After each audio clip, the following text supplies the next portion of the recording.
Eu vou fazer o seguinte, eu vou ler o teu currículo rapidinho, eu vou te abrir a palavra, eu não sei se você vai compartilhar a tela, alguma coisa assim, não? Não, eu prefiro nesses sistemas online de falar mais do que colocar slide, entendeu? Então, eu tenho uma Não, tá estrutura ótimo. que fala, mas a minha ideia também é que a gente discuta muito. Eu não pretendo vir assim. Eu quero passar algumas ideias de como eu penso que deve ser o processo de decisão, mas que a gente discuta mais do que eu dê uma aula formal. Eu acho que fica mais produtivo. Perfeito, acho ótimo. Então, o Luiz é livre docente em cardiologia, doutor em medicina e saúde, professor adjunto da Escola Baiana de Medicina e Saúde Pública, diretor do Centro de Medicina Baseada em Evidências, editor do blog, né, que eu já falei, Medicina Baseada em Evidências, coordenador da cardiologia do Hospital Aliança, membro titular da Academia de Ciências da Bahia. Faltou alguma coisa? Não, eu acho que falou muito já. Já tem bastante coisa, né? Então, Luiz, se sinta em casa, o ambiente é bem informal, tá? A palavra está contigo. E obrigada mais uma vez por ter aceitado o nosso convite. Se Eu sinta já muito bem-vindo aqui. É sempre um prazer essas discussões interdisciplinares, porque a gente cresce junto, né? Então, eu acho que na medida em que a gente conhece e interage com pessoas de outras disciplinas, o nosso crescimento é maior do que quando a gente fica dentro da própria tribo, né? E médico tem uma vocação especial para tribo. O médico é tribal, né? E às vezes essa visão tribal até impede que as pessoas olhem o mundo de uma maneira mais racional, né? Porque as tribos, a melhor coisa das tribos é levar para o caminho da crença, da irracionalidade, coisas desse tipo. Então, eu sempre gosto desse tipo de interações além da medicina. Eu acho que assim a gente faz evoluir a nossa sociedade, né? Mais do que se fosse médico para falar de medicina. Não, eu acho que para falar de medicina tem que ser mais a sociedade mesmo. E vocês fazem esse papel muito importante. Então, esses conceitos de medicina baseada em evidências, que um nome até melhor para medicina baseada em evidência é medicina baseada em certeza, eu diria, né? Esses conceitos, eles não são conceitos muito claros também na visão médica, no raciocínio médico, tá? O raciocínio médico, ele é um raciocínio que, de uma maneira equivocada, cria a ilusão e o desejo de tomar decisão baseada em certeza. E esse tipo de pensamento baseado em certeza, eu também chamo isso de aversão à incerteza, é uma coisa que faz com que a gente erre na avaliação das coisas. Ou seja, a gente acredite demais em uma conduta médica como se ela fosse uma certeza de um desfecho. E esse conceito é importante para o processo de decisão de vocês, juristas, em relação a se vocês vão judicializar ou não, se vão liberar ou não, se vão dar um parecer favorável ou não. É que essas coisas todas que a gente está pensando se devem ser feitas ou não para o paciente, existe ali uma probabilidade de que aquilo funcione. E geralmente, mesmo as coisas boas, uma probabilidade pequena. A gente está trabalhando com probabilidade. Então, deixar de oferecer aquilo não é uma garantia de que o paciente vai evoluir mal. Oferecer aquilo não é uma garantia também que vai evoluir bem. Então, o primeiro componente da probabilidade é a veracidade da história. Então, vamos dizer que tem lá uma droga para uma medicação, para uma doença rara e que tem a afirmação de que a gente precisa prescrever essa droga para esse paciente. Né? Primeira pergunta é verdade, precisa mesmo? É verdade de que essa droga é eficaz? Então, o conceito principal por trás disso é a maioria das evidências científicas são falsas. Isso está bem descrito epidemiologicamente no ecossistema científico de publicação. A maioria dos artigos estão trazendo conclusões falsas. São várias as fontes de erros que levam a afirmações falsas. Dois grandes mecanismos de erros são os erros aleatórios, por acaso, aquela amostra pequena, por acaso parece ter funcionado naquela amostra, e erros sistemáticos, que são os vieses. Que se você criar os vieses certos, é uma garantia de um resultado positivo no estudo. E os conflitos de interesse fazem isso mesmo, criam esses vieses certos. Então, a gente tem um ecossistema científico de pesquisadores com conflito de interesse, seja conflito de interesse Monetário, seja conflito de interesse baseado em vaidade ou na vaidade da descoberta ou alguma coisa assim. Editores querendo publicar nas revistas coisas, novidades e que gerem citação. Esse é o conflito de interesse do editor. Ele quer que o artigo seja sensacional, porque se for, a revista vai ser muito citada, ok? Revisores dos trabalhos, que são pessoas que são da área, então eles querem que o trabalho seja positivo. E os leitores dos trabalhos, que são os crentes, são os médicos crentes. Crença é ótima, viu? Eu não sou contra a fé, não. Mas profissionalmente a gente não pode ser baseado em crença. Mas a tribo médica, eu vou falar da tribo cardiológica, que é a minha especialidade, é feito de crentes e que parecem estar ali num templo religioso vibrando em prol dos estudos positivos. Então, esse é o ecossistema científico, que é uma fábrica de conclusões falsas. Então, existe evidência para tudo, disponível para tudo que você queira afirmar. Então, se um médico dá um parecer favorável porque tem um artigo publicado em uma revista, primeiro ele tem que saber quantos artigos tem sobre esse assunto. O que é que diz a totalidade dos trabalhos? E qual a qualidade de cada um desses trabalhos? Se a gente dividir entre trabalhos de qualidade, boa e ruim, o que é que diz? Geralmente, de qualidade ruim, mostram resultados mais positivos do que os de qualidade boa. Então, a gente tem que exercer o ceticismo. Boa parte das afirmações são afirmações baseadas em evidências inadequadas. Então, medicina baseada em evidência não é eu vou citar uma evidência, eu vou citar um artigo. Medicina baseada em evidência é medicina baseada na minoria das evidências de boa qualidade. Então, esse é um primeiro ceticismo. Digamos que um juiz tem que perguntar a um técnico qual o nível de evidência dessa afirmação. Se o técnico não souber resolver, troque o técnico. Ele não sabe analisar qualidade da evidência. Qual o nível de evidência? Qual o risco de viés? Qual o risco de que a gente está vendo aqui seja por acaso? E uma boa análise vai selecionar poucos trabalhos que são, que eu chamo de confirmatórios. Então, essa é a primeira pergunta que vocês devem fazer num processo de decisão, exercendo o ceticismo, ok? Bem, aqueles que passam e se tornam ali alguma coisa, digamos, verdadeira, é verdadeiro de que alguma coisa é benéfica. Segunda pergunta é, o quanto benéfico é? A gente chama isso do tamanho do efeito. Porque existem muitas questões de que é pequenininho o tamanho do efeito. A magnitude do benefício é muito pequena, né? Boa parte dessas medicações de alto custo, boa parte das quimioterapias, em média, uma quimioterapia prolonga 2 meses de vida. Em média.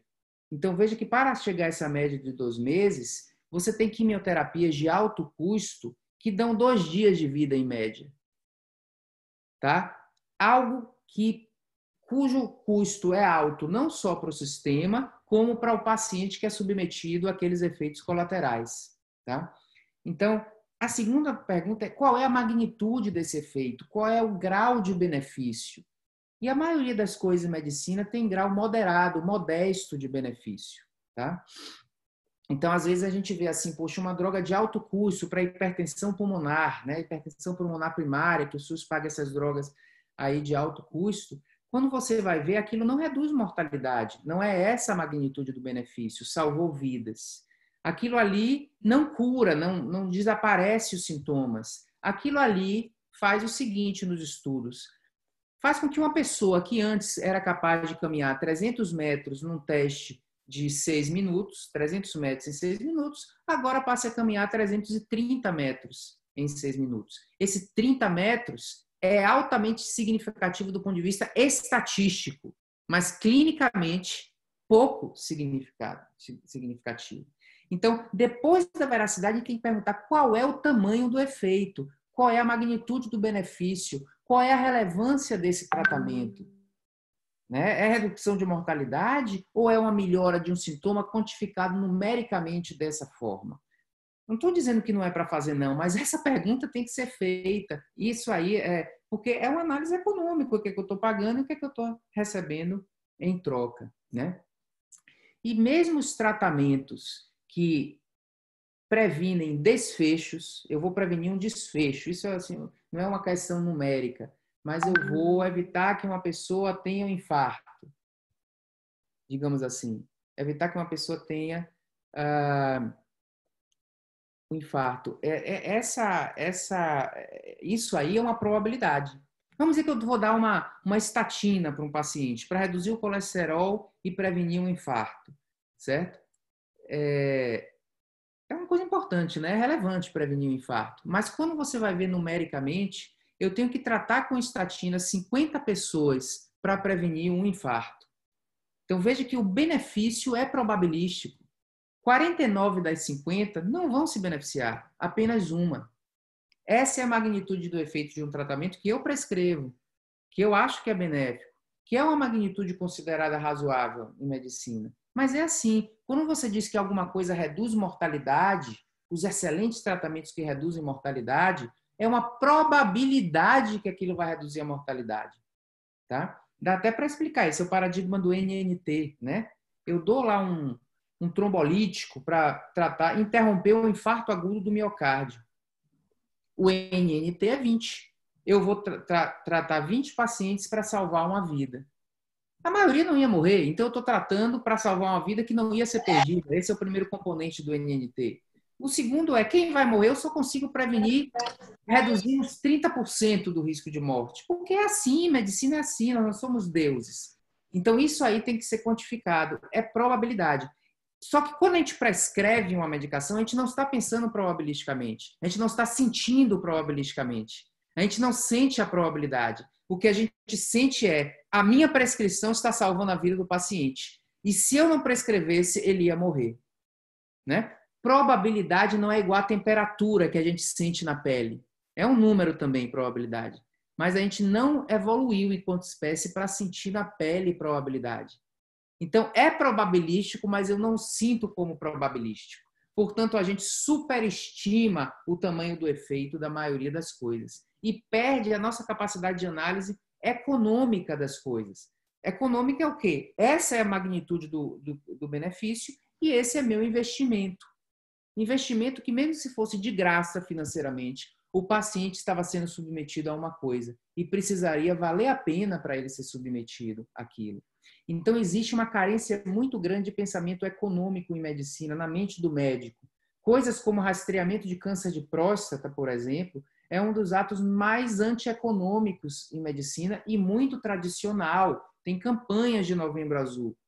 É antieconômico porque não reduz mortalidade, não previne morte por câncer de próstata e deixa um monte de homem impotente com incontinência urinária em idade jovem e usando fralda. Isso é o que faz rastreamento de câncer de próstata. Não houve uma quantificação adequada do benefício e também do malefício às pessoas, das consequências não intencionais.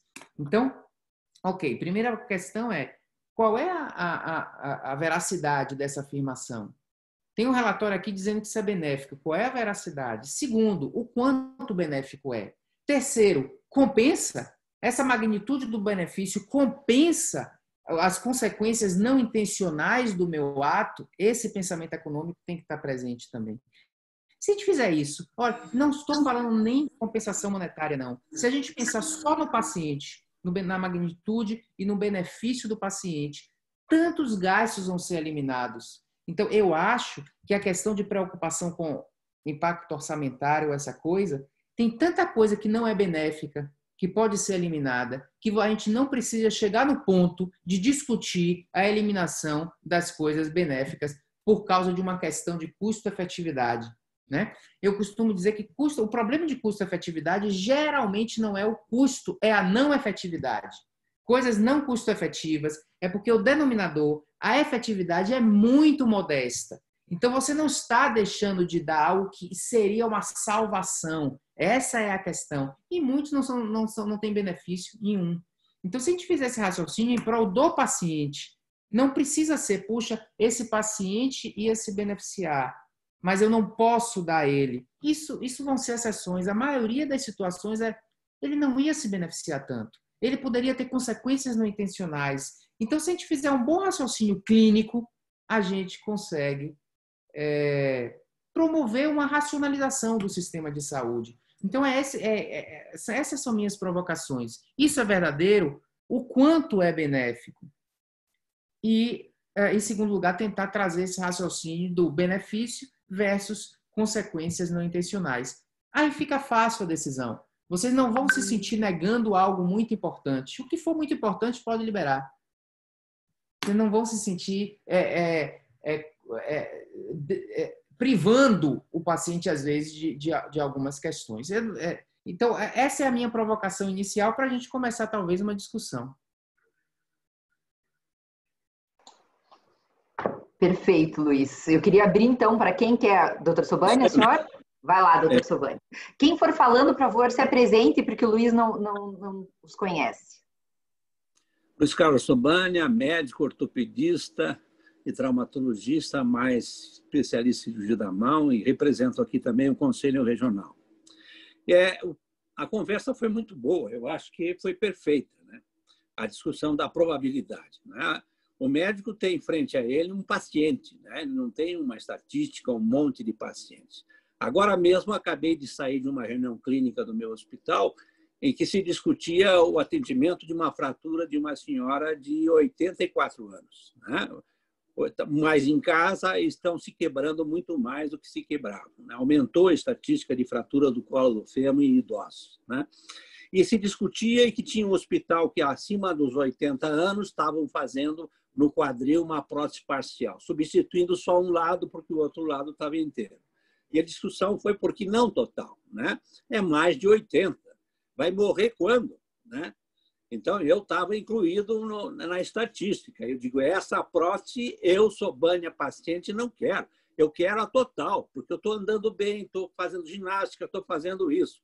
Então, um paciente de 83 é diferente de um paciente de 78, é diferente, não é a mesma coisa. Então, essa probabilidade, né? Por mais que a evidência possa mostrar que porque eles morrem mais cedo, então dá para a gente generalizar. Não dá para generalizar. Por ser mais velho, nos congressos da especialidade, a gente é falado sobre experiência sempre, né? Você tem experiência, você viveu desde do começo da medicina. Eu me formei em 61, portanto, 59 anos de profissão. Então, na verdade, o que a gente fala é medicina baseado em experiência das evidências, né? Porque tem cirurgia hoje que adotada em 1964 e atual de fazer uma prótese ao nível da mão, o resultado é o mesmo. Se olhar a evidência, é o mesmo. Por que eu vou fazer isso aqui? Porque é novo? Porque custa mais caro? Né? E, no fundo, é isso mesmo. Então, a maioria voltou para de 64. Técnica cirúrgica, não estou falando em medicamento, né? Mas o ato de você fazer. Então, essa probabilidade é perfeita do que o nosso conferencista falou. É medicina baseada em experiência das evidências, né? É mais ou menos um comentário, mais para cumprimentar o conferencista. Isso. Então, uma coisa que eu não falei no início é o porquê da necessidade de evidências, né? Na realidade, a experiência clínica, como o senhor está falando, é uma coisa muito importante para a gente traduzir uma boa evidência para um paciente individual, né? No entanto, experiência clínica, ela engana mais do que ensina quando a gente está falando em prova de conceitos de eficácia. Eu não consigo, com a minha experiência clínica, por mais vasta que seja, conseguir ter uma planilha no Excel na minha cabeça que eu sorteei pacientes para usar ou não alguma coisa e eu ainda consigo analisar isso estatisticamente. Então, a experiência clínica, em termos de conceitos de eficácia, faz a gente mais desaprender do que aprender. Porque a gente tem viés de confirmação. Eu faço um tratamento porque eu acredito nele, e acreditando nele vai ficar muito mais na minha cabeça registrado os sucessos do que os insucessos. Esse é um dos mecanismos pelos quais a experiência clínica faz a gente desaprender, ou ensina, desorienta a gente em relação a conceitos. Então, a medicina entendeu isso há mais ou menos uns 100 anos atrás, surge o paradigma epidemiológico, e não é mais pela experiência clínica que eu vou dizer, na minha experiência isso funciona. A gente evoluiu enquanto sociedade, já se fala em evidências, né? Então, o cerne está nessa questão. A gente não consegue, a olho nu, ver o que é eficaz e o que não é. Sabe por quê? Porque a eficácia das coisas é moderada. Quando você tem uma eficácia espetacular, realmente você não precisa de ensaio clínico. Aliás, nunca vai ter. É o que eu chamo do paradigma do paraquedas, né? Imagine que eu vou interromper um sangramento profuso de alguém que entrou em choque hemorrágico e está sangrando. Eu vou parar o sangramento. Isso é óbvio. É tão claro, é de tamanha magnitude esse benefício, que a gente vê isso na prática. As outras coisas a gente não consegue ver. É um remédio que eu fiz aqui, que o resultado vai demorar semanas para fazer efeito. Você não tem um feedback imediato. Então, as situações de feedback imediato, eu fiz morfina, melhorou a dor. Eu fiz o anestésico, a pessoa dormiu. O anestésico A, o paciente dorme mais rápido do que o B. Isso são situações de feedback imediato e grande tamanho de efeito. Fez, dormiu. Isso aí a gente consegue aprender com a experiência clínica, essas coisas. Mas a maioria do que se discute de processo de decisão, de tratamentos, não são coisas de feedback imediato. Então, se a gente for querer usar a experiência clínica, a gente não consegue matematicamente computar as coisas, né? E a gente precisaria também de um grande tamanho amostral, né? Então, a experiência clínica é essencial para traduzir o conhecimento, para individualizar o conhecimento, mas não para criar conceitos de eficácia. Daí o paradigma da medicina baseada em evidência, o paradigma do ceticismo e do empirismo. Eu preciso de dados empíricos. É isso que está por trás. No entanto, as pessoas sequestram esse paradigma. Ao invés de dizer, a pessoa diz, ok, eu não estou dizendo aqui, no meu relatório não é baseado em minha experiência clínica, não. Tem uma evidência que é essa, só que ela está sequestrando, porque aquela evidência é de má qualidade. É uma evidência gerada de uma maneira enviesada. Então, é um sequestro do paradigma da medicina baseada em evidência, que tinha uma intenção de evitar equívoco, ele é usado para causar equívocos devido a conflitos de interesse. Gente, eu vou passar a palavra para o Paulo, que está levantando a mão. Paulo. Desculpa, eu estou com um problema no fone de ouvido aqui. Eu estou procurando um substituto, já falo. Tá certo. Bota alguém à minha frente. Tá bom. Alguém quer fazer alguma outra pergunta enquanto o Paulo não pode? Tem um pessoal no chat, Luciana, pedindo a palavra lá. Então, deixa eu olhar ali. A Su e a Paula. E depois então, vamos lá. Suzane, está com a palavra. Bom dia a todos. Bom dia, doutor Luiz. Bom receber... Su, tá meio baixo. Ah, tá baixo? Melhorou? Agora melhorou. Não, melhorou bastante. Desculpa. Então, que bom receber você aqui com essa tua fala sensata. A gente fica muito até encantada, assim. Eu sou farmacêutica, sou professora do curso de farmácia em uma universidade estadual aqui no Paraná.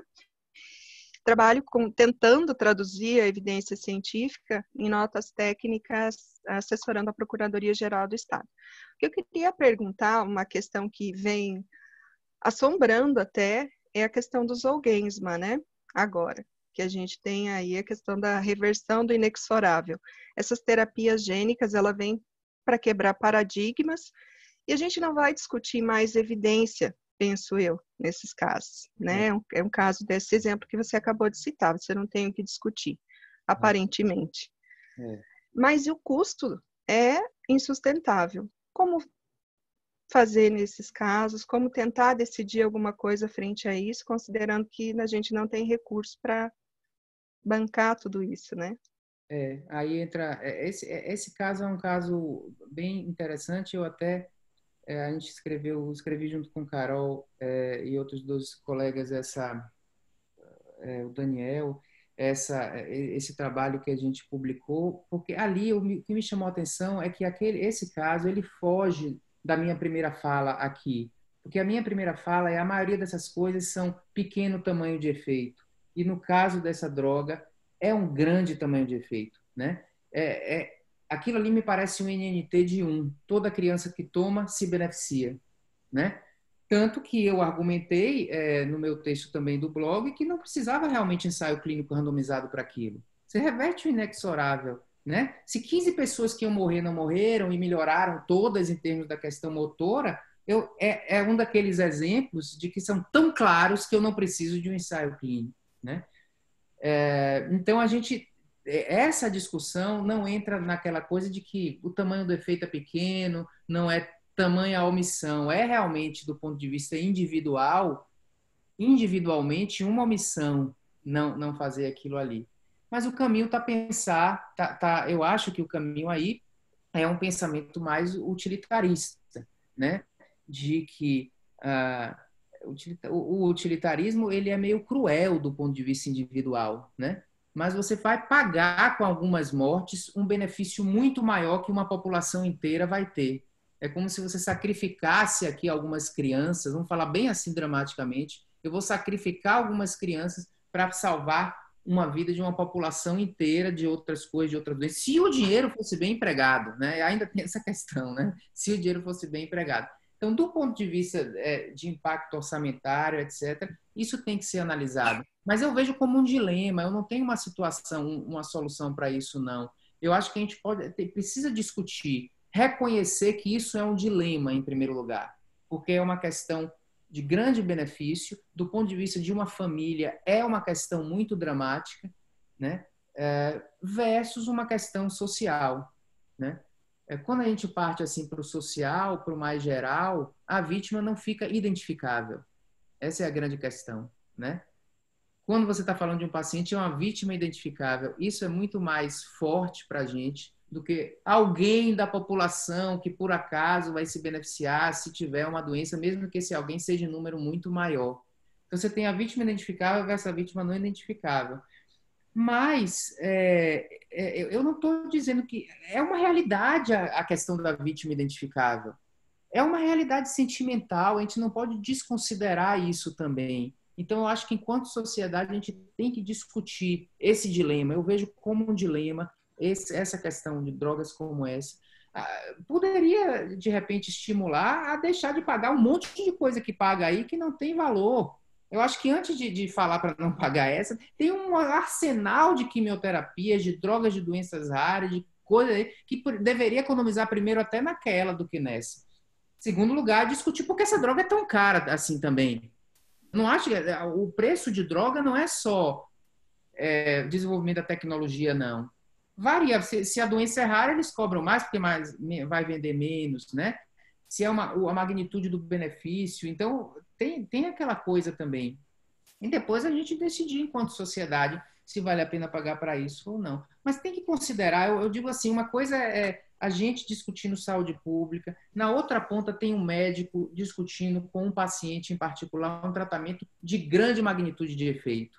Então, eu acho que a gente fica diante de um dilema nessa questão aí. Mas, se eu tivesse que tomar uma decisão aqui, eu iria pelo utilitarismo mesmo, entendeu? Mas eu reconheço de que é uma decisão difícil. Nesse caso aí, não é uma decisão fácil, não. Talvez as decisões individuais, nesse caso, não favoreçam. Precisaria de uma decisão pensada coletivamente, né? Uma chamada, talvez até do Ministério da Saúde, para resolver uma questão dessa. Porque as decisões individuais, elas vão levar a pagar um preço altíssimo sempre, e a gente não tem a terapia mais adequada para todos, ou pelo menos, enfim. Né? Bruno perguntou aqui a questão... Como diz o doutor Luiz, isso significaria na prática excluir os portadores de doenças raras do amparo do Estado, né? É só uma ponderação, doutor Luiz. Eu sou o Bruno. Eu acho, me deixa me traz muita agonia essa discussão sobre o utilitarismo. Não é que eu sou contra ou a favor, mas é que, no geral, essas doenças são de tratamento muito caro, e aí a gente, se for pensar sempre no bem comum, isso vai implicar inexoravelmente em afastar o tratamento dessas pessoas, né? Porque com esse dinheiro você trata... Se é que temos a certeza de que o dinheiro seria utilizado para o tratamento de muitas outras, mas me traz muita agonia, né? Tem uma... Eu estou interrompendo, mas vai ser rápido, tá, Luciano? Que tem várias pessoas querendo falar. Mas, assim, tem uma historinha que eles contam para demonstrar, talvez, uma das críticas do utilitarismo, que é assim, existe uma criancinha que é muito feia numa cidade pequena e ninguém gosta de conviver com aquela criança transitando pelas ruas porque se sente mal. E aquilo lá faz mal para o bem público. Então, trancar aquela criancinha no porão e deixá-la lá vai fazer mal para a sociedade, vai fazer mais bem para um número indeterminado de pessoas, que não vai ter aquele desgosto de ficar convivendo com uma criancinha que é extremamente feia, mas vai fazer mal só para uma pessoa. Assim, se você levar o utilitarismo ao extremo, ele traz esses paradoxos também, né? Não é nem que eu sou contra ou a favor, só me traz muita agonia, eu acho. Não me parece algo muito simples de ser decidido, vamos usar o utilitarismo ou não. Eu acho, e aí fica realmente, eu acho que a gente tem que realmente ter esse pensamento mais equilibrado seu, principalmente nas situações de alta magnitude de benefício. A questão é que grande parte dessas drogas e dessas utilizações de drogas para doenças raras são coisas questionáveis do ponto de vista de evidência, se utiliza até muito isso. Como a doença é rara, eu posso fazer um estudo pequeno para comprovar eficácia. Tem mais incerteza esse estudo pequeno. A doença pode ser até rara, mas no mundo tem muitas pessoas com ela. Mas se utiliza isso, por exemplo, a doença é rara, eu vou aceitar evidência com base em desfecho laboratorial, desfecho substituto e não desfecho clínico. A doença é rara, eu vou fazer um ensaio clínico aqui com 100 pacientes. Tem imprecisão esse ensaio clínico. Então, primeiro, avaliar se essa doença rara é verdadeira. Segundo, a magnitude do benefício é tênue. Então, fica fácil dizer, eu não vou gastar dinheiro dessas doenças raras. Claro que você tem que... É dramático para uma família saber que existe um tratamento que não vai ser oferecido, porque na cabeça natural do ser humano, qualquer coisa assim, tem um benefício psicológico, né, de ser feita ali. Você tem seu filho, eu quero que meu filho receba o melhor se ele tiver uma doença, né? Mas fica mais fácil de decidir em pequeno tamanho de efeito. Eu acho que é aí que devia ser o cerne inicial da discussão com a sociedade, porque precisa também ter uma mudança cultural. Sem a mudança cultural, é difícil discutir casos específicos, né? A gente vive num país que tem um sistema de saúde público, só que o modelo mental da população não é um modelo mental de saúde pública, é um modelo mental individual. Entendeu? Se você vai no Reino Unido, a população tem orgulho do NHS, tem orgulho daquilo ali. Ela entende que ela tem que pegar uma fila, porque em compensação ela vai ter o que precisa no dia, na hora que chegar para ela desfrutar daqui. Aqui não, a população que é assistida pelo SUS, todos nós, a gente acha que o SUS é ruim porque eu vou pegar uma fila. Entendeu? É uma sociedade que o modelo mental, o mindset, é da medicina privada. Só que é um país que tem um sistema de saúde público universal e a gente tem que se orgulhar dele, né? Então, a sociedade não pensa populacionalmente. Então, a sociedade também tem que evoluir para pensar populacionalmente. Acho que é começando por esses tratamentos de baixa magnitude de efeito ou até efeito questionável. Gente, então eu vou passar a palavra pro Paulo, que já estava inscrito, né? Pro Paulo Gabriel. Depois, em seguida, a Paula, pela ordem de inscrição, tá? A Paula, a Carol, o Darlan e o Vinícius. Ok? Então, Paulo está com a palavra. Luiz, eu sou da PGE do Paraná, sou baiano também, prazer te conhecer aí. Cara, incrível a sua fala. E eu queria entender, pelo que eu entendi da sua fala e pelo que eu vejo também nas prescrições médicas, essa sua visão sobre o caráter da evidência, sobre a eficácia do medicamento, não é tão difundida no meio médico, tanto que os médicos continuam prescrevendo tratamentos que não são lá tão eficazes e coisas do gênero. Então, eu tenho pensado muito em que a gente faz parte de uma cadeia de produção da judicialização da saúde, né, que começa lá, talvez da faculdade, que forma um médico com um determinado mindset, o médico prescreve um medicamento, o médico já gera uma expectativa no paciente de que aquele medicamento pode ser obtido, e aí ele chega para o advogado, para o Ministério Público, para a Defensoria, que vai alimentando essa expectativa até que o judiciário defere, e aí ele se sente no direito de que ele tem que receber aquilo a qualquer custo. Então, eu vejo que existem vários pontos em que a gente pode interferir nessa cadeia para mudar essa realidade. E eu queria entender da sua realidade, pela sua experiência, qual foi o ponto de virada em sua cabeça como médico? Porque na faculdade provavelmente você aprendeu algo diferente do que você vive. Qual foi o ponto de virada e de que modo você acha que a gente poderia influenciar, primeiro no meio médico, pensando na gente enquanto uma grande instituição, algo que a gente pode realmente influenciar? Qual foi o seu ponto de virada e como é que a gente poderia influenciar positivamente e incisivamente no meio médico? Essa foi uma ótima provocação, Paulo. Eu agradeço assim sua pergunta. Vou falar primeiro, você perguntou em relação a mim, vou falar um pouco esse meu ponto de virada e depois eu vou falar da minha impressão em relação ao meio médico e o que é que a gente talvez possa fazer para promover essa evolução cognitiva, né? Que é a discussão sobre ensino, de medicina baseada nesse tipo de coisa. Então, eu acho que eu não tive assim, olha, eu vou aqui me dedicar a esse tipo de pensamento, ou não tive um mestre um mestre nesse tipo de assunto. Não houve alguma causalidade assim estabelecida para que houvesse aquilo. Na realidade, o que aconteceu comigo é que eu optei desde o início por ter, em paralelo à minha atividade clínica, uma carreira científica.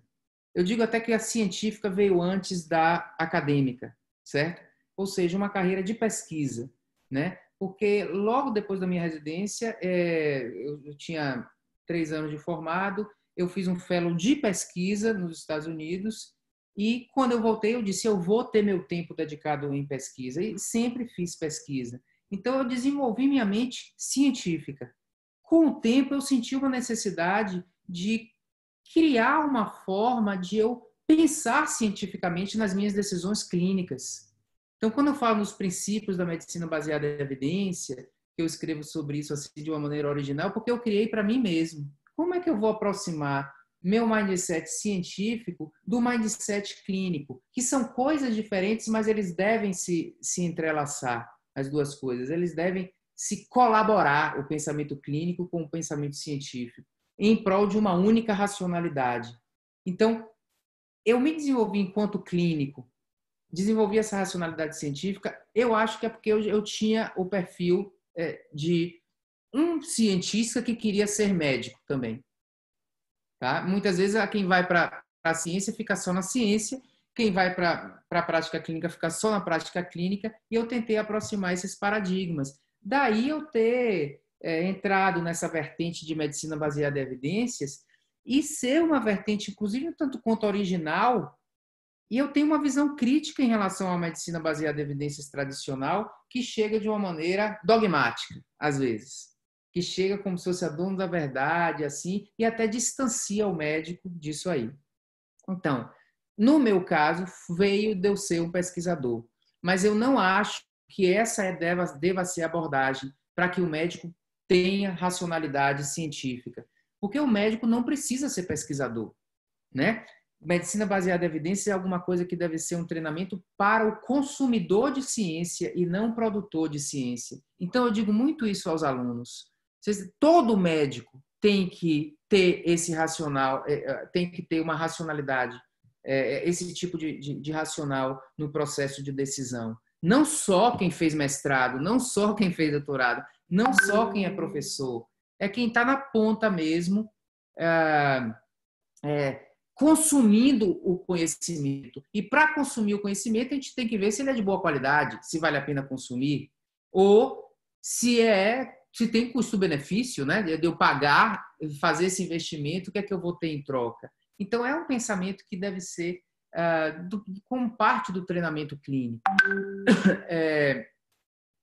Como fazer isso? Será que é só ensinando? Esse é um outro equívoco. Quando eu vou ensinar aqui metodologia científica, claro que esse conhecimento é importante, mas não é só conhecimento de metodologia científica.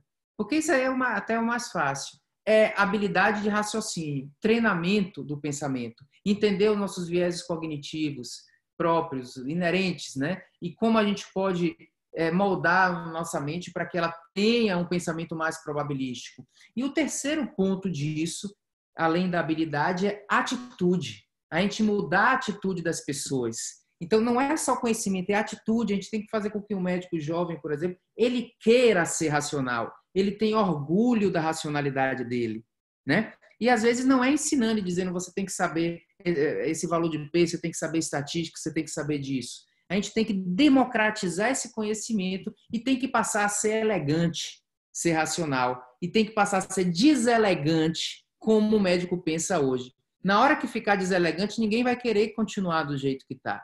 Agora, a gente não pode dizer, você tem que estudar, você tem que aprender, você tem que ficar isso. Por que as pessoas pararam de fumar? Porque fumar se tornou deselegante. Enquanto era elegante, as pessoas até sabiam que fazia mal, mas continuavam fumando. Então, acho que a estratégia para mudar o mindset do médico e da sociedade é o que Richard Thaler chama de nudge. Você sugestionar uma atitude. A gente criar uma cultura de que é elegante ser assim, de que os inteligentes são assim. Aí todo mundo vai querer ser assim também. Eu acho que essa é uma estratégia. Não pode ser só ensinar. E isso a gente faz, por exemplo, com o Choosing Wisely. Né? Veja que genialidade. Vocês conhecem o Choosing Wisely? Veja o nome, Choosing Wisely. Ou seja, sabedoria. Quem não quer ser sábio? Quem não quer ser inteligente? Wise, inteligente. Quem não quer ser assim? Não tem uma pessoa, desses médicos todos aí, com conflito de interesse, que gastam tudo, nenhum diz eu sou contra o Choosing Wisely. Você é contra a sabedoria? Ninguém entra em conflito. Então, o Choosing Wisely é um movimento, por exemplo, que ele consegue ser muito mais sedutor do que o movimento de medicina baseada em evidência. Porque o movimento de medicina baseada em evidência, ele é facilmente criticável, até como, não, isso aqui não é medicina, não é você que está com o paciente. Choosing Wisely é mais leve, ele traz uma elegância. E as pessoas querem fazer Choosing Wisely. As sociedades querem fazer as listas do que não fazer, porque eles querem participar daquilo. Então, a gente tem que tornar interessante. A gente tem que puxar, porque, olha, o racional é isso, o inteligente é isso. É cafona prescrever hidroxicloroquina. É feio, você tem vergonha de prescrever ivermectina. Tá? Na hora que virar cafona, ninguém vai querer fazer essas maluquices. Entendeu? A gente vai ser mais baseado em evidência. Eu acho que essa é uma estratégia. A hidroxicloroquina é um exemplo de como é irracional. Você me perguntou também, como é a sua vivência? A vivência é essa mesma. Não é prevalente o pensamento médico baseado em evidência. Esse negócio de medicina baseada em evidência, esse nome que foi criado na década de 80, falhou, fracassou. Fracassou, não mudou muito, não. Eu acho até, eu sou otimista, eu acho que a gente está evoluindo. Está evoluindo. Hoje em dia é muito melhor do que há 30 anos atrás. Mas fracassou no sentido de ser um movimento transformador. Não foi transformador. A maior prevalência é de um pensamento não baseado em evidência. Mesmo quem está dizendo que está se baseando em evidência, é fake o embasamento em evidência. É um movimento fracassado. E é fracassado porque veio de uma maneira dogmática, de uma maneira autoritária. Então, a gente tem que se aproximar dessas pessoas. Eu não vou criticar um médico que prescreveu hidroxicloroquina. Eu quero dialogar com ele, entender o que é que está por trás dessa irracionalidade. O que as pessoas estão fazendo é polarizar, fica pró e contra a hidroxicloroquina. A gente tem que, em primeiro lugar, para comunicar, a gente tem que se colocar no lugar da pessoa.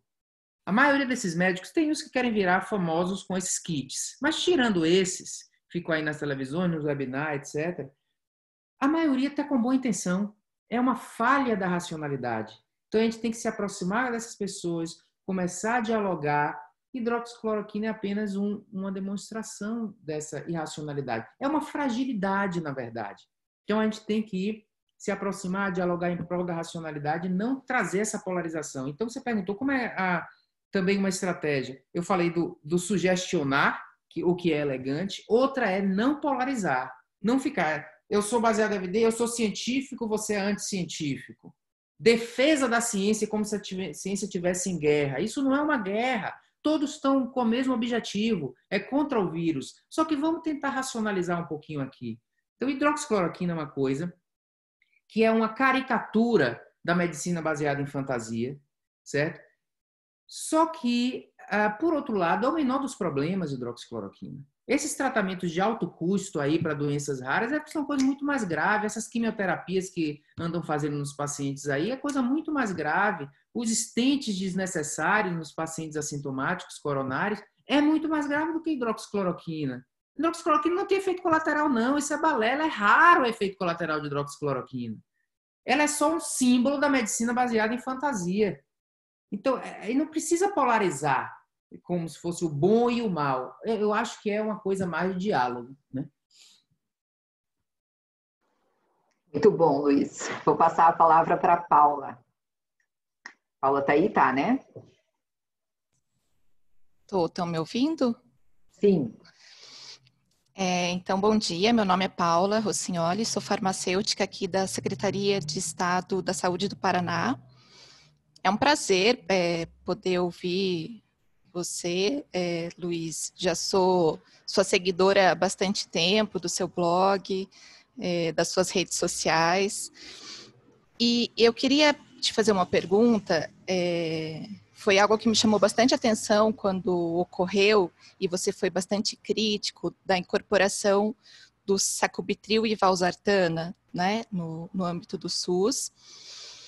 E ontem, se não me engano, você publicou no teu Twitter, o título é Positivação por Republicação, né, de um estudo inicialmente que era negativo em relação ao desfecho primário, e agora tem um novo estudo baseado no desfecho secundário e é com uma versão positiva, digamos assim. Para você nos explicar brevemente essa questão do estudo negativo, positivo, acho que isso contribui para a gente quando a gente vai ler um artigo e se inteirar de coisas desse tipo. Paula, obrigado. Fico feliz assim, de saber que pessoas inteligentes e sofisticadas nos acompanham no que a gente faz, né? A gente vê um númerozinho lá de cliques, de coisa, mas é um número. Quando a gente vê um depoimento de que eu li e me fez refletir, vale mais do que 100.000 leituras. Então, eu agradeço isso aí. Então, isso é um dos motivos. Voltando àquela questão de que a evidência é verdadeira, essa evidência, isso é muito comum. A gente tem um estudo, que é um doutorando meu, o principal artigo da tese de doutorado dele, que a gente está usando esse termo aí, a gente inventou esse termo, positivação por republicação, que um ensaio clínico para testar a eficácia de um teste tem um objetivo, tem um desfecho primário. Aquele desfecho primário vai ser a conclusão do trabalho. E muitos desses trabalhos, mais de 50%, são negativos, ou não comprovou a eficácia com base no desfecho primário. O que a gente demonstrou é que em torno de 30% dos estudos negativos, a gente pegou uma amostra do New England, 30% dos estudos negativos do New England, eles são republicados de maneira positiva um período de 1 ano, 2 anos depois. E aquela republicação numa revista também de impacto, de especialidade, ela é suficiente para fazer com que as pessoas aceitem e abracem o medicamento. Porque a mente humana é crente. Você não precisa mostrar uma evidência muito boa, não. Você só precisa dizer, tem uma evidência aqui, teve uma análise aqui, aí as pessoas já acreditam e já querem prescrever. Então, o médico ele é um prescritor, ele tem a mentalidade ativa, a mentalidade do médico ativo, né? Ele tem que sair prescrevendo tudo. Então, não precisa dar um trabalho sofisticado, não. Então, o trabalho é negativo. O que acontece com esse fenômeno? O trabalho é negativo. A droga não é eficaz. Mas o trabalho no New England é negativo, revista mais importante. 1 ano depois, eu publico na revista mais importante de cardiologia um trabalho onde eu analiso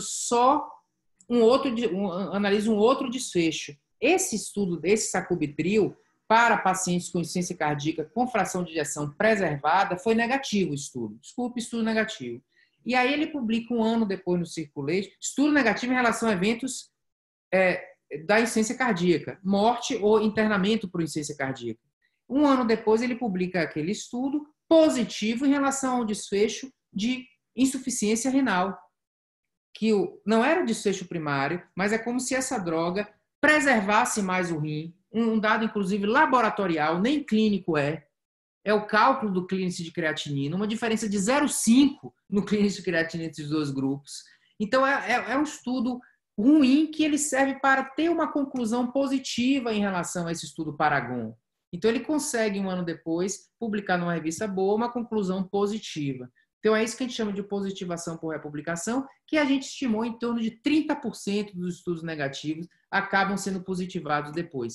Seja usando um desfecho assim, às vezes usa subgrupo, tá? E eu já vejo inclusive, muitos relatórios do Conitec citando esses estudos secundários que positivam, entendeu? Me lembrei de um agora. O estudo era negativo, mas aí analisou só em diabético, publicou anos depois só no subgrupo de diabético, com uma conclusão lá, para mim, inadequada, porque nem estatisticamente significante era, mas positiva. E o relatório do Conitec citava aquele estudo para aquela droga ser liberada entendeu?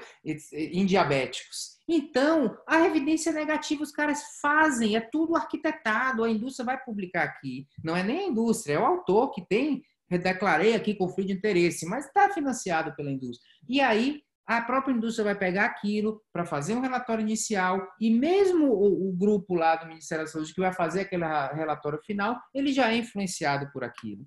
Então, não basta um teste que foi negativo, aquilo vai ser republicado. E você falou, essa droga sacubitril, que foi liberado aí né, pelo Conitec, foi para utilização no SUS, né? O estudo positivo, esse aqui a gente está falando de um estudo negativo, mas nos pacientes com insuficiência cardíaca com fração de ejeção reduzida, né, ele foi positivo. Só que ele tem um grande viés, aquele estudo. É um estudo citado aí pela tribo cardiológica, todo mundo fica dizendo que está vendo os pacientes melhorarem, né, com isso, porque tudo é crença, né, medicina baseada em crença. Mas o grupo controle usou melhor terapia do que o grupo tratamento. Não tem como você extrair uma veracidade daquele estudo. Eu não estou afirmando que não é benéfico. Eu só estou dizendo que não tem evidência de que seja benéfico. Eu não estou querendo negar, mas vocês têm que me demonstrar para que a gente possa fazer. Não só isso, não só as pessoas acreditam e prescrevem, como isso foi liberado para utilização no SUS. Então, realmente a análise da evidência, a gente tem que ter esses critérios, tem que ser o primeiro estudo, tem que ser o estudo primário, tem que ser aquela situação que foi publicada a priori, que não mudou a regra no meio do caminho. Isso é outro problema muito comum, né? A mudança de regra no meio do caminho, a mudança do desfecho primário. Todas essas coisas têm que ser analisadas para dar veracidade à informação.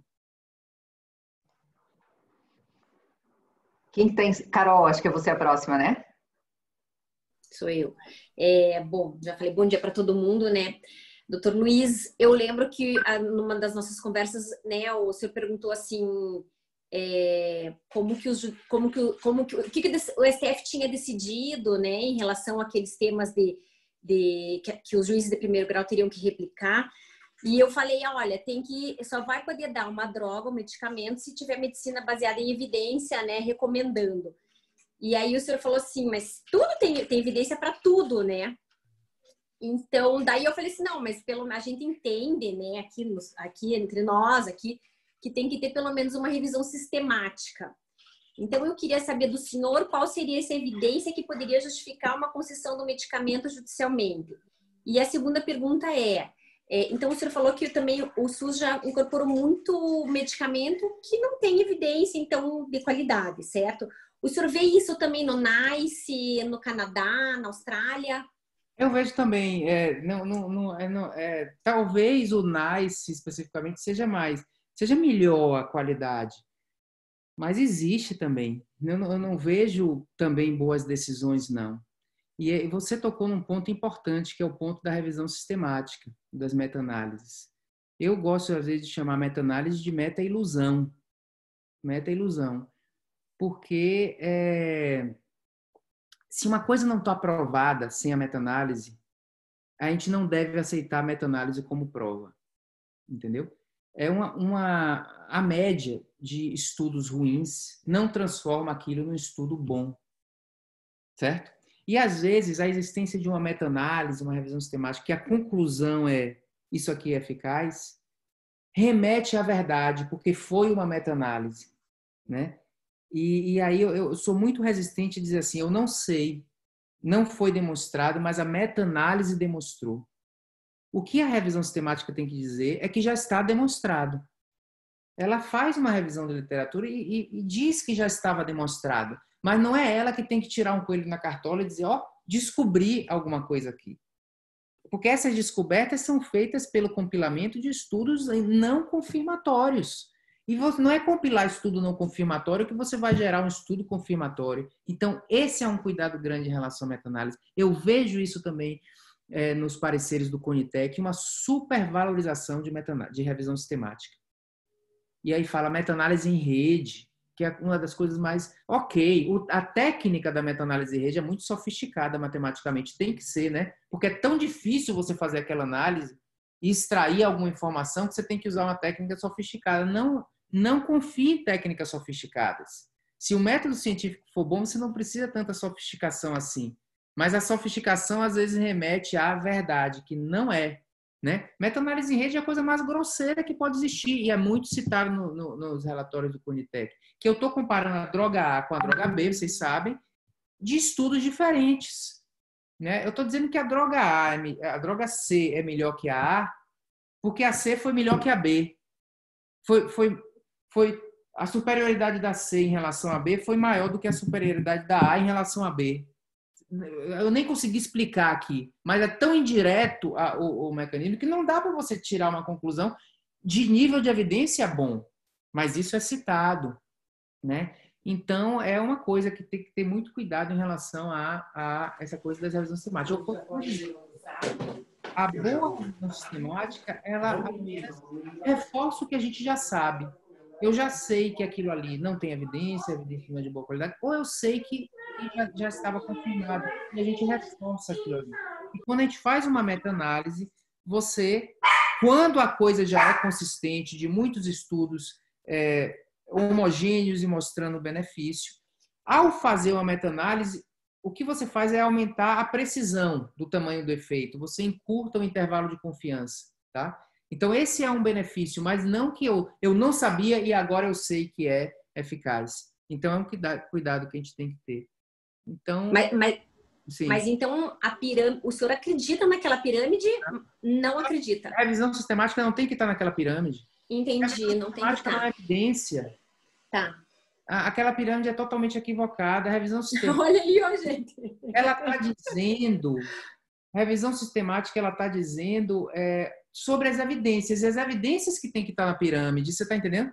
Porque bota a revisão sistemática no topo da pirâmide.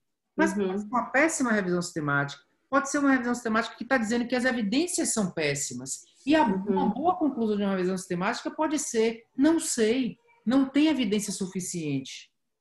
Aí não, eu forço ela a fazer de pequenos estudos e aquilo ali gerar um estudo. Então, eu acho que não deveria estar na pirâmide a revisão sistemática. Entendi. E vamos cortar essa parte, então. Tem que ser uma pirâmide diferente para cada situação. Não é sempre que o ensaio clínico tem que estar no topo da pirâmide. O ensaio clínico tem que estar no topo da pirâmide para teste de eficácia terapêutica. Mas se for um teste prognóstico, qual é o melhor desenho para avaliar prognóstico? Os fatores de risco para morte por Covid. Não é ensaio clínico, é um estudo de coorte observacional. Esse estaria no topo da pirâmide. Se é um estudo para avaliar a acurácia de um teste diagnóstico, é um estudo transversal, também observacional. Aí esse estaria no topo da pirâmide. Então tem que ter uma pirâmide para cada situação, tá? E eu acho que meta-análise não tem que estar nunca em pirâmide nenhuma. Sabe o que é curioso? Que a gente fez aquele curso do Círio, lembra, Lu? O Círio veio dar para nós o curso, nada disso foi falado. Círio libanês montando o curso. Né?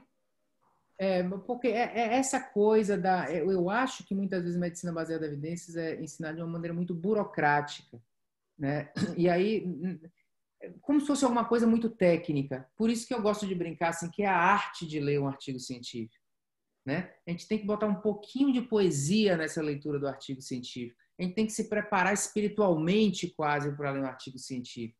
E aí, medicina baseada em evidência tradicional não fala assim, afasta o médico. É uma pirâmide, é isso aqui, é essa técnica, aqueles scores de nível de evidência. Você torna burocrático uma coisa que deve ser mais clínica, um pouco mais com base em percepção. Né? Claro que a gente tem um checklist. Então, quando eu escrevo aquele texto, a arte de ler o artigo científico, eu começo dizendo assim, não pode ser um checklist isso. Checklist qualquer um faz. A gente tem que... É como se fosse um diagnóstico clínico que a gente está fazendo de de um trabalho científico. Ele não está cheirando bem, então eu vou olhar isso aqui com mais calma, né? Essas habilidades de... Agora, a burocracia, burocraticamente, as pessoas confundem medicina baseada em evidências com Cochrane, com revisão sistemática. Não é, isso é apenas uma ferramenta para as coisas. Medicina baseada em evidências não é Cochrane. Cochrane é um órgão que faz revisão sistemática, bom, razoável, tecnicamente, alguns questionamentos, mas não é isso exatamente medicina baseada em evidências. Medicina baseada em evidências se remete também ao raciocínio clínico, a esse tipo de percepção e evitar essas coisas assim, esses algoritmos muito burocráticos de pensamento. Né? Eu até entendo que talvez eles tenham feito, né, o Círio traga essa ideia de novo para nós, uma visão reducionista, porque talvez seja a única maneira de um juiz entender um pouco de evidência, né? Mas eu confesso que me senti um pouco traída depois que escutei o que o senhor falou.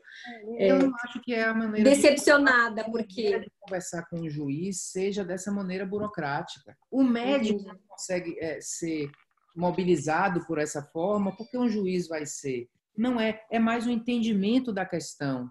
Então, eu conversaria com o juiz assim, pergunte qual é o nível de evidência. Então, você trazer um ceticismo em primeiro lugar. Né? Segundo lugar, tamanho de efeito, isso é da vida. Isso não é de medicina só. Né? Se eu vou pagar um vinho caro, eu vou pensar, vale a pena pagar o vinho de R$1.000 versus o de 100? Isso é pensamento da vida, a gente tem que pensar assim. Então, eu acho que esse tipo de abordagem aproxima mais as pessoas dos paradigmas do que essa abordagem assim, meio burocrática, tipo... custo-efetividade é 3 vezes o PIB per capita. Aí, é como se fosse só aquilo.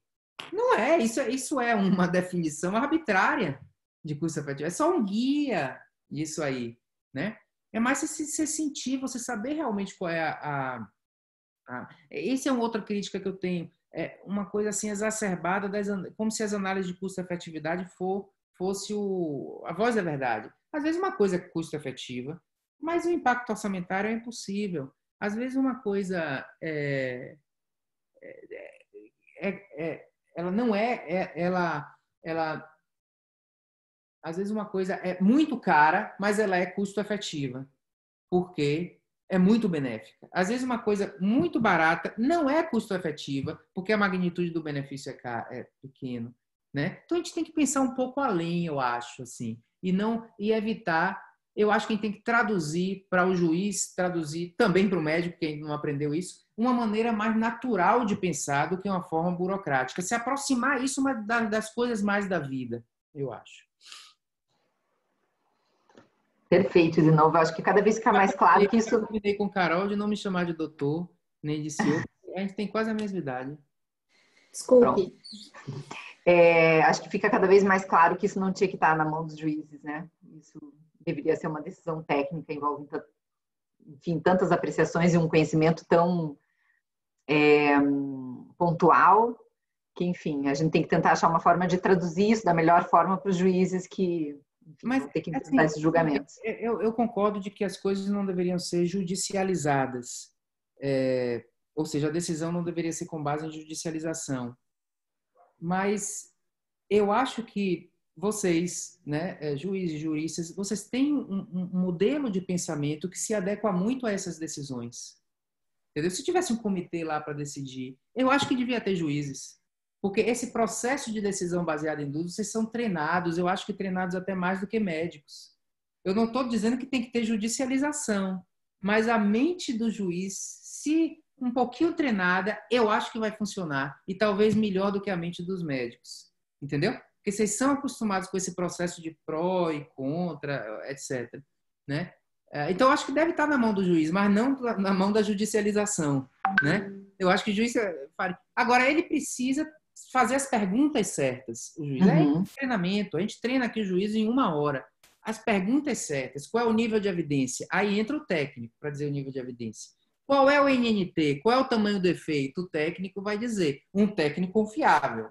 Né? Como deve ter muitos aí aqui nesse grupo, né? Então aí seria o técnico, mas a decisão é como um presidente que vai tomar, um bom presidente, um estadista. O técnico diz a ele uma coisa, mas ele tem uma capacidade boa de tomar.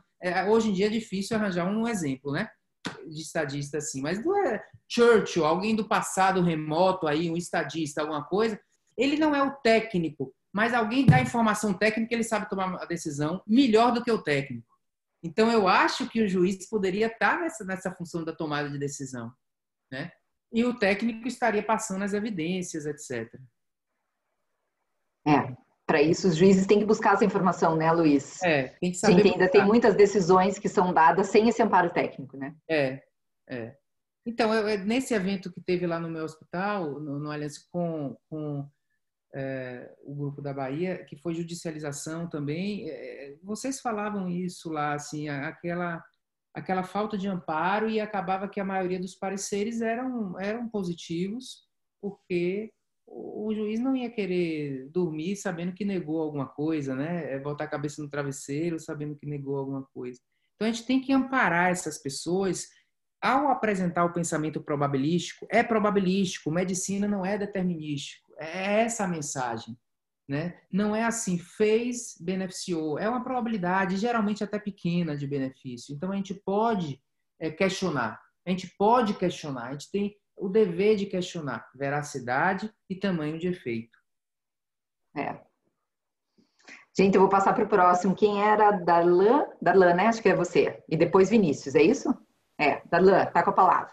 Só lembra de se apresentar. Lu, eu só queria... Eu não sei até que horas o Luiz pode ficar. Luiz. Até que hora você pode ficar? Tá sem microfone. A gente pode ir um pouquinho mais, eu acho que... Então, ótimo. Então, vamos tentar ser sucintos os dois que faltam, o Darlan e o Vinícius, para os dois conseguirem perguntar. Vai lá, Darlan, só lembra de se apresentar antes. Tá, obrigado. Bom dia, meu nome é Darlan de Carvalho, eu sou advogado da União da equipe de saúde da Advocacia da União aqui na 4ª Região. Eu queria voltar num ponto, vou falar senhor, né? Tá? O senhor colocou, que é do zongesma, que me parece, assim, pela experiência que a gente tem, dos processos que a gente tem visto, e vocês colocaram naquele artigo também, é um pouco do futuro, é o futuro da judicialização. E uma coisa que eu fico pensando muito ao atuar nesse processo, por exemplo, o ensaio clínico que existe, a revisão que existe, né, desse medicamento, ela é com bebês de até 6 meses. E, de fato, aqueles 15 bebês tiveram resultados positivos que, teoricamente, eles são mais... uma análise de custo-efetividade seria melhor utilizar o zongesma inicialmente do que dar a Inspirasa o resto da vida para essas crianças, né, que teria um impacto, ainda que menor, ano a ano, mas na soma dos valores seria muito maior. Mas a bula nos Estados Unidos e a bula que a Anvisa vai liberar também, ela traz o medicamento até 2 anos, a indicação para o uso até 2 anos. E esse é um problema que a gente já enfrentou no Inspirasa, quando ele foi, no Snercena, né, quando ele foi registrado nos Estados Unidos, também não havia nenhuma restrição de tipo de AME, e quando ele foi autorizado, registrado no Brasil, também não trouxe nenhuma restrição, e isso gerou até que se estruturasse, a Conitec analisasse o medicamento e tudo, gerou uma judicialização baseada na bula, não só na evidência. Muito se referia à bula, especialmente os pedidos para AME tipo 3, né, que existiam, então, para AME tipo 2. Então, a minha dúvida, o meu questionamento é esse, assim, como trabalhar essa relação do que está na bula, né, por exemplo, e o FDA é uma referência, então, quando há judicialização aqui, se traz essa referência dos Estados Unidos, e da própria Anvisa também utiliza isso como referência ao registrar o medicamento. Então, como trabalhar essa questão da bula e dos ensaios, das revisões, né, essa diferença que existe, e também o papel da Conitec nisso, assim, nessa análise que ela faz, e, por exemplo, no Inspirasa, ela fez uma análise inicial não recomendando, depois ela recomendou até 7 meses, e aí, para AME tipo 1, ela trouxe uma recomendação depois para AME tipo 1, com outras considerações, outros requisitos. Então, a pergunta ficou meio longa, mas essa é isso. Eu acho que a pergunta é em relação à questão do off-label, né? De coisas que não estão na bula e se seria adequado fazer ou liberar para utilização, né? No caso, está na bula, né? No caso, o zongesma vai estar na bula nos Estados Unidos, vai ficar na bula aqui da Anvisa até os 2 anos, embora não tenha o estudo das crianças da faixa dos 6 meses aos 2 anos. E era o mesmo problema que a gente tinha com Inspirasa, com a bula que não tinha qualquer restrição de tipo, né, de AME, e não tinha nenhum ensaio para AMI tipo 3, por exemplo. Eu acho que não assim, é um estudo com 15 pacientes, né? Eu acho que é uma coisa que cabe ainda um aprimoramento do conhecimento dessa medicação, né? Até eu argumentei que não é preciso grupo controle, mas que é interessante aprimorar o conhecimento. Eu acho que sim, e a gente vai ter mais conhecimento em relação a essa medicação, né? Talvez, realmente, do ponto de vista assim, de por onde começar, seja pelos pacientes que foram realmente testados por aquele ensaio clínico. Mas eu não acho que é uma violação grande da medicina baseada em evidências utilizar o tratamento além do tipo de paciente que foi testado. Porque o que eu chamo isso do princípio da prova do conceito, né? O que servem os ensaios clínicos é para gerar um conceito. Tipo assim, essa droga é benéfica. E normalmente, quando esse conceito é bem determinado, normalmente ele funciona em diferentes tipos de pessoas, tá? É a raridade do fenômeno da interação, entendeu? Então, se eu tenho uma droga que funciona em homem, vai funcionar sempre em mulher, e vice-versa, a não ser que seja anticoncepcional, certo? Não, as pessoas são muito mais iguais do que diferentes.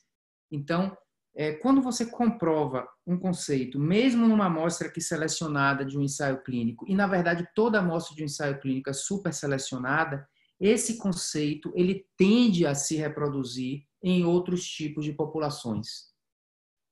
A interação é rara, ou seja, não vai se reproduzir em outros tipos de pessoas. Ele se reproduz até na magnitude do efeito. É interessante, a redução relativa de risco é constante quando a gente analisa subgrupos de estudos positivos, tá? Então, provavelmente funciona também, entendeu? Não vou falar com essa doença genética, porque eu não sou geneticista nem especialista nessa doença rara. Mas, como uma regra geral, não vejo que é errado você utilizar alguma coisa em uma população um pouco diferente daquela que foi testada, tá? Se fosse assim, a gente praticamente não faria nada em criança. Tratamentos vou dizer assim, ciência cardíaca em criança, quimioterápico em criança, tudo isso foi testado em adulto, não foi testado em criança. Se fosse assim, a gente não faria nada em muito idoso, porque a população de 80 anos não é bem representada em ensaios clínicos, né? A gente faria pouco em pessoas... Eu não trataria um chagásico com miocardiopatia chagásica com tudo que eu trato, porque a gente não tem um estudo em chagásico. Eu estou usando o conhecimento da insuficiência cardíaca isquêmica, que é a mais comum no mundo, tá? Então, esse uso da evidência indireta, desde que a evidência seja de boa qualidade, é adequado. A gente não precisa ter o paciente exato tendo sido testado, porque o estudo serve mais para provar o conceito, e o conceito será um norte para o processo de decisão, tá? Eu não sei quanto a essa droga. Pode ser que exista uma particularidade de que essa questão genética tem que ser feito mesmo cedo, porque depois não vai funcionar, a criança já se desenvolveu ou perdeu o timing no desenvolvimento. Então, pode existir nesse caso aí algum argumento forte para causar dúvida em uma criança que tenha mais de 6 meses. Uma forte dúvida. Aí precisaria do ensaio clínico aí. Então, eu não sei responder, porque não é minha área essa questão aí. Mas, de uma maneira geral, eu não vejo como problema estar na bula uma indicação para um uso além do que foi exatamente testado. Embora as bulas tendam a se restringir à população testada. Daí o uso off-label, que é adequado, o uso off-label, do ponto de vista de se for uma decisão clínica. Por que o uso off-label é adequado? A bula geralmente reflete o ensaio clínico, mas o uso off-label é adequado quando a coisa é bem demonstrada, o conceito é bem demonstrado, eu olho para um paciente específico e digo, ok, ele é um pouco diferente disso aqui, mas a probabilidade de funcionar nele é alta também. Então, o uso off-label é adequado. E você está dizendo assim que, nesse caso, colocaram na bula. Aí, para ver se é adequado ou não, tem que ver a particularidade dessa doença. Mas, em muitas, pode ser alguma coisa que obedeça a esse princípio da evidência indireta. Entendeu? Mas talvez para começar a investir, a coisa deva realmente começar pela população que foi testada mais. Vinícius. Veja que eu tento não ser assim, uma posição mais dogmática, que eu chamo de caricatura da medicina baseada em evidência, a gente só vai fazer em quem foi testado. Aí é um extremo, tornar a medicina baseada em evidência dogmática também. O pensamento científico não deve ser dogmático. Vinícius. Bom dia, Luiz. Muito prazer conhecê-lo à distância, né?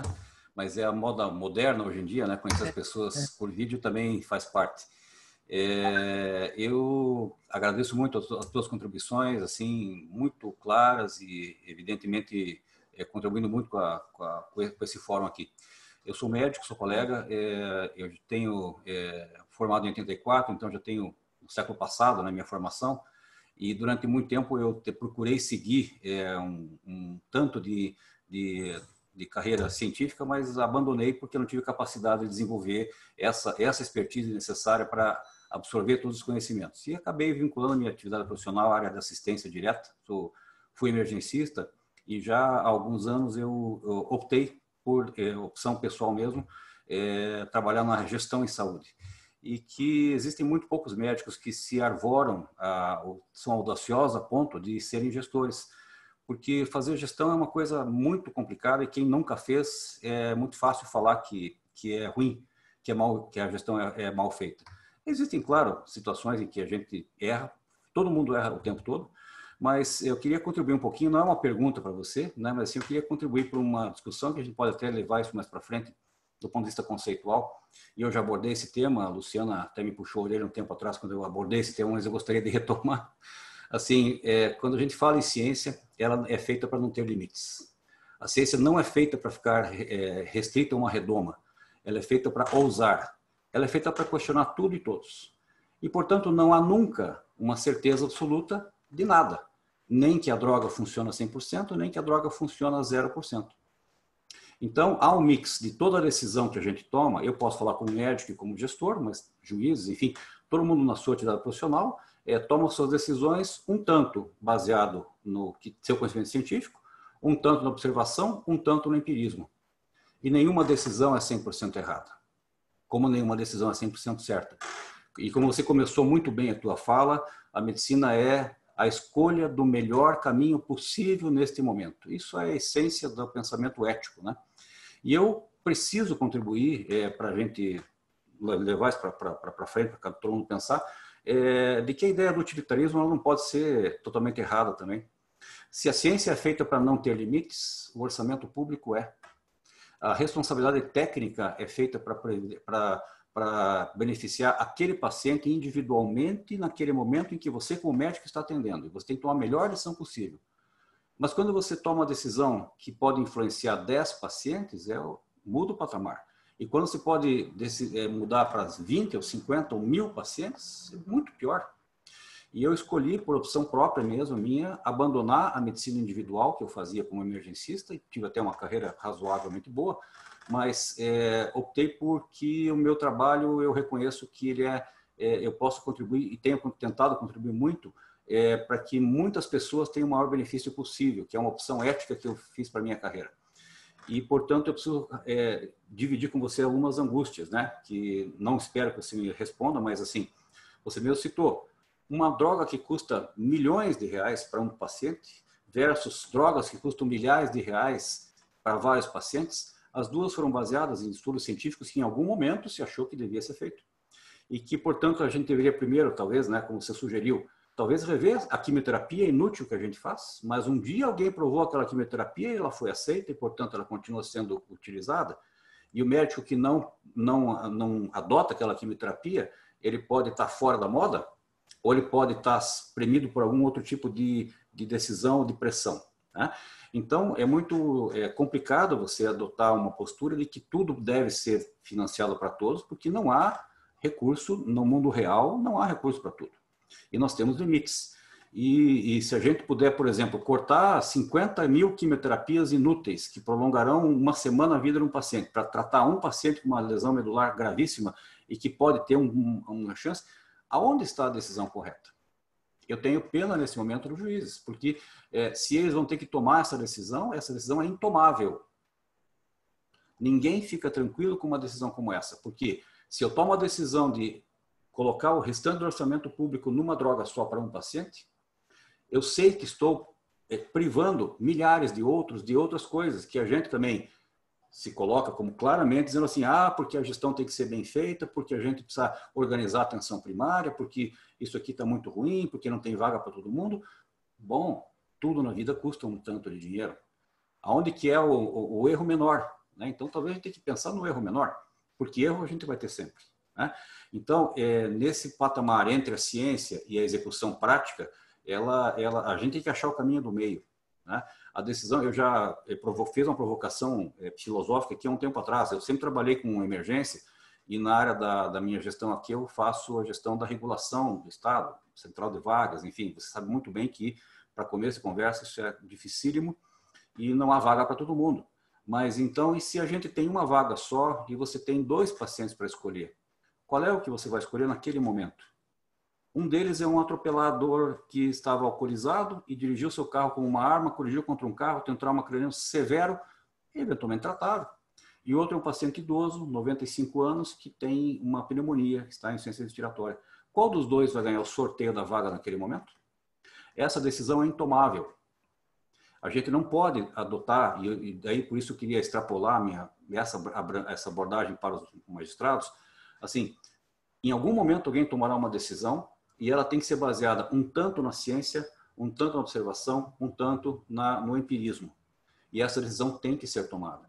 Há juízo de mérito da contribuição social daquele idoso? Quem foi aquele idoso? E quem é o atropelador, o indivíduo que provocou o acidente e que é um assaltante, que é uma paciente, que é um paciente, mas nesse momento ele tem um problema judicial qualquer com alguém, é um criminoso, sabidamente. Quem dirige alcoolizado é um criminoso ou não? Quer dizer, essa decisão ela é tão difícil que não há decisão correta. Então, eu queria, fazendo essa abordagem, que ela é meramente filosófica e conceitual, mas, assim, da minha experiência como médico emergencista, lidando sempre no fio da navalha com a decisão crítica. Você tem uma cânula para entubar 2 pacientes, tem que tomar aquela decisão, não tem outra decisão, e tem que ser tomada. Então, e depois é muito fácil você criticar, puxa, mas a decisão foi mal tomada. Ótimo, mas naquele momento quem estava habilitado para tomar aquela decisão com que mérito que a gente vai criticar a decisão tomada? Né? Com que punição vai se adotar para uma pessoa, e cada um de nós ele está vinculado a uma tribo, né? Nós temos quantas tribos? Uma tribo considera que é moda, é bacana e é moderno prescrever cloroquina, e outra tribo diz que é um bando de idiotas que não pode prescrever cloroquina. A qual tribo você pertence? Uma tribo, numa sociedade, é a decisão absolutamente correta e você é um pária se você não usa. Eu tenho colegas meus, defensores ferrenhos da cloroquina de turma, e colegas que são defensores ferrenhos de não usar. Né? Então, não há uma decisão correta. Essa decisão, quando a gente vem para o campo operacional, em que a gente tem que tomar decisão e que influencia de fato 1, 2, 5, 10 milhares de pacientes, a decisão tem que ser tomada com o melhor do empirismo, com o melhor da observação e com o melhor da ciência disponível na sua formação global. Era isso que eu queria contribuir. Perfeito, Vinícius. Assim, agradeço muito a sua colocação. Eu concordo que essas decisões, quando colocadas no plano individual, elas são intomáveis, né? Se você identifica a vítima e você tem que fazer a escolha entre 2 pessoas, é impossível tomar essa decisão. Então, a decisão tem que ser com base não no pessoal ou no caso individual, mas talvez possam existir regras que norteiem essa decisão, né? Regras gerais e que, em sendo aplicadas em geral, vão beneficiar mais do que prejudicar, porque individualmente pode haver equívocos individuais, né? Naquele caso, mas em média eu beneficiei mais do que para incidente. Então, eu concordo que essas questões elas têm que ser o pensamento no seu caso mesmo da gestão, né? Da saúde pública, ele tem que ser o pensamento social e não pode entrar no individual. Se entrar no individual, se torna intomável, como você está dizendo, né? Então, talvez sejam isso. Então, quando eu digo assim, que o juiz é bom para isso, não é o juiz decidindo um caso, é o juiz decidindo quais os processos de decisão, que regras, né, devem seguir, mas não regras individuais. Quando chega no individual, a decisão já tem que ter sido tomada antes do caso individual, né? Então, eu concordo com você, individualmente é intomável. Quando a gente está pensando em saúde pública, né? Agora, eu também defendo a sua posição do utilitarismo, certo? O que eu acho é que para a gente discutir isso, por exemplo, nesse último texto da droga, da terapia gênica, Zolgensma, né? Eu fiz uma reflexão que a gente tem que reconhecer também o drama individual. Aquilo eu estou querendo fazer o quê ali? Me aproximando das pessoas, fazendo com que pessoas que não defendem o utilitarismo gostem de meu texto também, e eu consiga tocar elas com o pensamento utilitário. Então, o problema é quando polariza a discussão. Então, eu tenho até uma posição. Eu acho que tem que ser pelo utilitarismo essa questão. Mas se eu for muito polarizado num texto, só vai ler as pessoas que já concordam comigo. Então, eu tenho que entender o outro lado da questão. Eu tenho que entender o médico que está com um caso dramático desse, ou os pais. E eu tenho que reconhecer isso como um dilema. Eu acho que dessa maneira a gente polariza mais e a gente vai conseguir difundir mais esse pensamento utilitário na sociedade. Eu concordo 100% com você, mas eu acho que é essa a forma de influenciar, é a gente se aproximar das pessoas que não pensam como a gente. Até mesmo porque essas pessoas podem ter algumas razões a me ensinar também, né? Perfeito, Luiz. Gente, olha, a gente chegou já a 12h30. Foi um prazer enorme. Eu aprendi muito aqui hoje, acho que todo mundo, você vê ali pelo chat, o quanto todo mundo gostou. Obrigada mesmo, Luiz. Espero que a gente possa contar com você em outras oportunidades. Você está super convidado quando quiser participar de algo no comitê, o espaço é aberto. Até para participar das reuniões, quando você quiser, a gente sempre acaba aprendendo alguma coisa aqui. E foi um prazer enorme mesmo. Agradeço muito a Carol por ter feito a ponte, né, por te trazer aqui hoje. Agradeço muito por você ter vindo. E a gente aprendeu muito com você. E, gente, quem quiser, siga o blog, porque ele é ótimo, tá? Queria agradecer também, Luiz. Muito obrigada, né, por ter aceitado o convite. Foi muito bom ouvir você aqui hoje. Muito bom mesmo. Tá, eu agradeço a vocês todos, a Luciana, a Carol. Aprendi muito também. Foi uma discussão de alto nível essa que a gente teve aqui. Então, eu quero voltar outras vezes, sim. Quando tiver um tema assim, me convidem. Se eu puder, eu venho, sim, porque eu acho que essa interação é ótima e eu adorei esse grupo. Eu coloquei até aqui no grupo, no chat, meu e-mail, né? Porque aí quem quiser entrar em contato, trocar alguma ideia, eu fico à disposição. Acho que todos ganham com isso, né? Com certeza. Então, eu que tenho que agradecer pelo convite. Para mim, eu me senti privilegiado em estar aqui discutindo com vocês. São tantas as experiências, tantas as percepções interessantes que a gente cresce junto. Com certeza. Mas acredito que o privilégio foi nosso hoje, tá? Tá bom. Muito obrigada, gente. Gente, para nós aqui, o pessoal do comitê, lembra, daqui 2 semanas temos a nossa reunião sexta-feira. Eu acho que o tema, se der tudo certo, vai ser proposto pela Carol, sobre os medicamentos na área de psiquiatria, ok? A gente tá vendo quem a gente vai trazer, eu coloco no grupo depois. Tá? Daqui 15 dias, que eu já nem sei mais que dia que é, 20 alguma coisa. Tá bom? Tá bom. Gente, obrigada. Tchau para vocês. Até a próxima. Luiz, obrigada de novo. Tchau, tchau. Bom final de semana. Tchau, tchau, gente.